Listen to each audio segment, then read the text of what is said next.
Ce léger bruit de soufflerie indique que l'air est purifié. Dans ce bus 328 de la TCAT, un système d'assainissement a été installé en février dernier. On est sur un bus articulé donc de 18 mètres et on a donc le bloc qui est le plus à l'arrière, donc dans la remorque.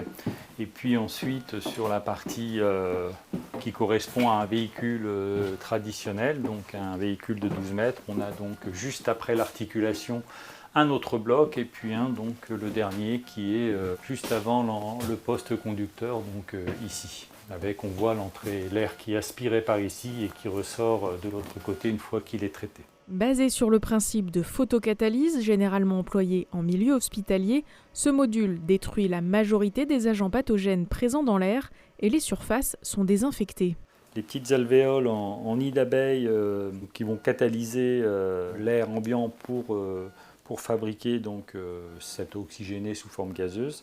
On ne voit rien. En plus, c'est maîtrisé en termes de quantité, donc il n'y a même pas d'odeur, quoi. Et puis à l'intérieur, il y a une lampe UV en ultraviolet qui, elle, va détruire tout ce qui est bactéries, virus et tout ça, quoi. 850 mètres cubes sont ainsi traités par heure. Si les prélèvements comparatifs réalisés dans un autre bus montrent que le nettoyage manuel était déjà efficace, ce procédé l'est encore plus. La différence avec ce qui est proposé dans le véhicule qui est derrière moi, c'est que là, il n'y a pas d'intervention de personne pour venir mettre un produit.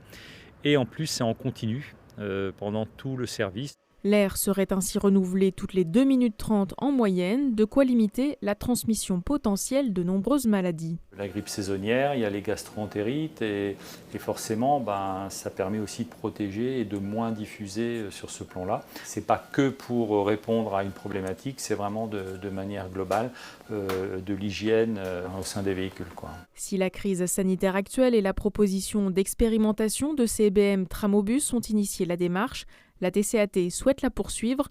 35 bus parmi les plus récents devraient être équipés de ce matériel. Globalement, ils tournent quand même sur pratiquement l'ensemble des lignes. Il n'y a pas une ligne qui sera équipée et pas une autre. Les lignes principales auront certainement tendance à être plus équipées parce qu'elles roulent plus. L'installation des futurs modules pourrait avoir lieu d'ici la fin de l'année.